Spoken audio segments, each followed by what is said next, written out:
You ever notice how the loudest voice in the room isn't always the one coming from someone else's mouth? It's the one echoing in your own mind, that voice of doubt, that whisper that says you're not good enough, not ready, smart enough, not strong enough. It doesn't scream. It creeps in slow, slips into your thoughts while you're lying in bed replaying the day, slides into your spirit right when you're about to step into something new. And if you're not careful, if you don't shut it down, that voice will talk you out of every door God already opened for you. See, the path to victory doesn't start with doing. It starts with believing. And before you believe you can do it, you've got to believe that the doubt you're hearing is a lie. You've got to recognize it, call it out, and shut it down, because the enemy knows if he can't block your destiny, he'll try to distract you from it. And one of his sharpest tools is convincing you that what God said about you somehow skipped over you, that you're the exception to the calling, the anomaly to the promise. But let me tell you something. If God said it, he meant it. If he called you, he equipped you. But you've got to agree with him, not just in theory, not just when you're surrounded by people cheering you on. You've got to agree with him when you're alone, when it's quiet, when the only thing speaking is fear. That's where belief is built, in the silence, in the tension, in the moments where you choose to trust his voice over your own doubts. You have to silence the voice that says you're too broken to be used. That's shame trying to disguise itself as humility. But humility isn't denying what God put in you.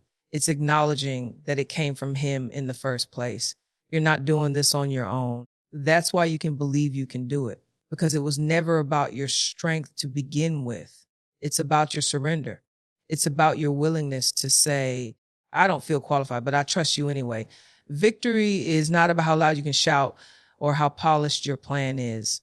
Victory starts in the stillness, in that quiet decision to believe God over fear, to say, no, I'm not going to let this voice keep me bound. I'm not going to let this doubt rob me another day, because doubt may knock, but it doesn't have to take up residence. You get to evict it. You get to say, not today, not in this mind, not with this purpose. The most dangerous thing about doubt is that it doesn't need evidence to be effective.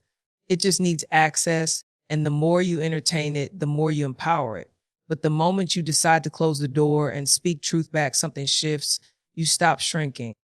You stop hesitating. You start walking like someone who knows who they are and whose they are. It's time to believe you can do it. Not because you've got it all figured out, but because you've decided to trust the one who called you. Silence the voice of doubt before it silences your purpose, because your future can't afford your hesitation. There's this idea floating around that you've got to be flawless before God can use you. Like you need a perfect past, the right connections, the right vocabulary, and an Instagram ready testimony before you qualify for purpose. But the truth is, God doesn't wait until you're polished to call you. He doesn't scroll through a written sum before he says, that one. No, God doesn't call the qualified. He qualifies the called.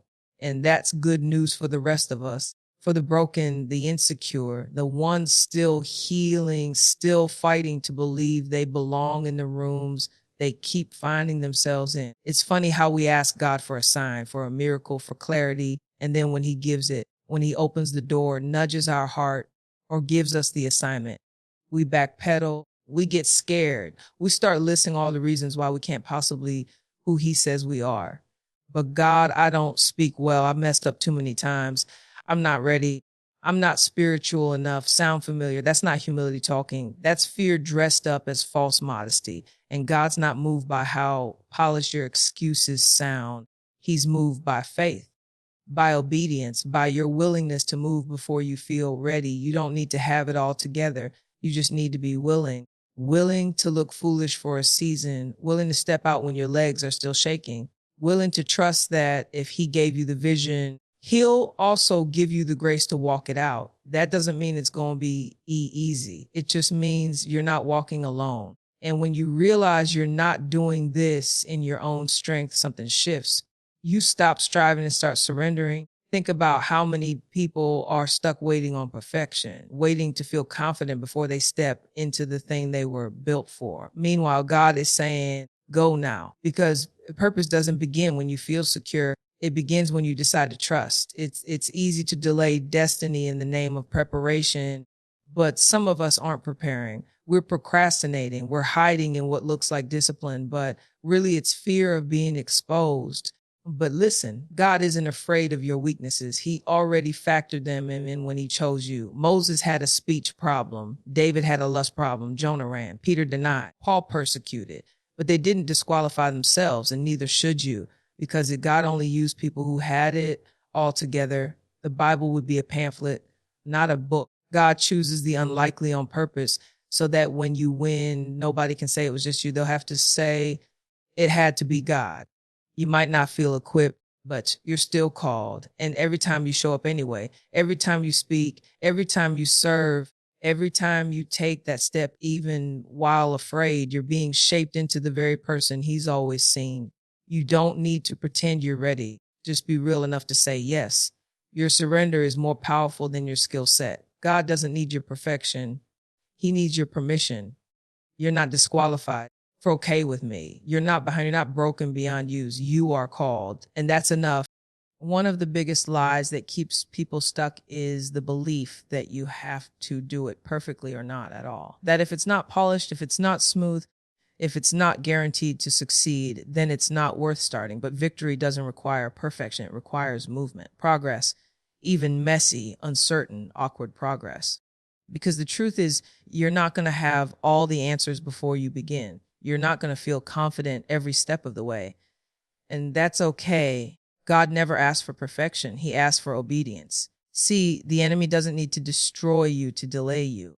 All he's got to do is convince you that your flaws disqualify your progress. That unless you can guarantee an outcome, it's safer not to try. But safety and stagnation often go hand in hand. You can't live a life of faith and a life of comfort at the same time. At some point, you've got to choose to move even when you feel uncertain. Choose to speak even when your voice shakes.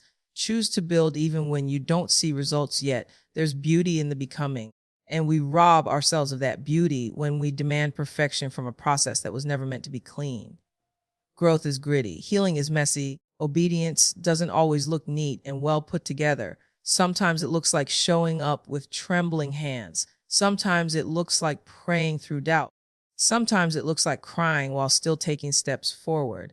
But each of those moments matters. Every small step adds up. Every stumble still counts as movement. We've created this idea in our minds that progress should feel constant and linear. But more often than not, it feels like back and forth. Like you're taking 3 steps forward, 2 steps back. And that's real. That's human. But even when it doesn't feel like it, forward is forward. Faith doesn't mean you never fall. It means you get up differently every time. It means you don't let the fall define the journey. You learn, you grow, you keep moving. Don't wait until you have it all figured out to start. That mindset will trap you in preparation and never release you into purpose. Some of the most powerful moves you'll ever make will be while you're still figuring things out. That's not weakness. That's courage. It's courageous to move in the dark, to build when you don't have the blueprint, to trust when your emotions are trying to drag you backward. And I know it's hard, but you weren't built for easy.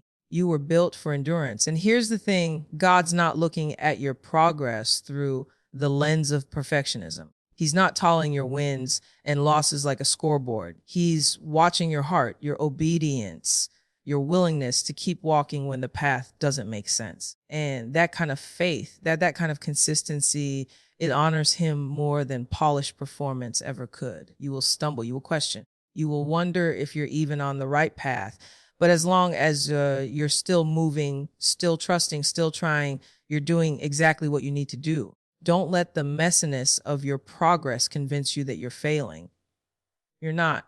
You're growing, you're being stretched. And that stretching is evidence that you're on the path to victory. So don't freeze. Don't wait for the moment to be perfect. Move, even if it's messy, even if it's slow, even if it's shaky. Because forward in faith will always be better than stuck in fear. You know what we don't talk about enough? The weight of comparison, not just the kind that pops up when you're scrolling through your feed and see someone doing what you do, but doing it with more followers, more flair, more applause. I'm talking about that deeper kind of comparison, the kind that shows up when you measure your process against someone else's progress. When you look at your own life, your own calling, and instead of feeling grateful, you feel behind, you feel less, you feel like you're not doing enough, not being enough, not becoming enough. And that kind of comparison, it's not just a distraction, it's a thief. It will steal your joy, steal your focus, steal the confidence you need to keep moving forward. Because the moment you start believing that their success somehow diminishes your own, you've already lost sight of what God is doing in you. And that's the danger. Comparison doesn't just make you envious, it makes you forgetful of your growth, forgetful of your journey, forgetful of your God. What happens when we start looking left and right instead of looking up is that we lose our pace. We start trying to run somebody else's race on somebody else's track with shoes that weren't even made for our feet. And then we wonder why we're tired, why we're frustrated, why we feel like quitting. It's because you can't find peace in a purpose that doesn't belong to you. You were never called to be a copy. You were never designed to be a duplicate of someone else's destiny. God crafted you uniquely with your own rhythm, your own timing, your own purpose. That means you're not behind, you're not delayed, you're not off track just because your journey doesn't look like theirs. You're on your path. And that path was never meant to be compared. It was meant to be walked with faith. When you believe you can do it, when you believe you've been called, even when you don't feel qualified, when you take messy steps of progress, it's going to take a deliberate focus to stay grounded, because the temptation to look around and measure yourself by someone else's highlight reel will always be there. But you've got to know how to refocus, how to remind yourself that you don't have to match their pace to be effective. You don't have to gain their approval to be anointed. And you don't have to be seen by the crowd to be known by God. Freedom comes when you stay in your lane, when you trust that your portion is enough, that your story is enough, that the way you've been shaped, the scars, the stretching, the setbacks, it's all part of what makes your calling yours. And you can't walk confidently in it if you're too busy wishing you were somebody else. Somebody else's calling might look bigger, louder, flashier, but it won't bring you peace if it's not yours. So let go of the pressure to match what was never meant to be your standard. Let go of the need to compete.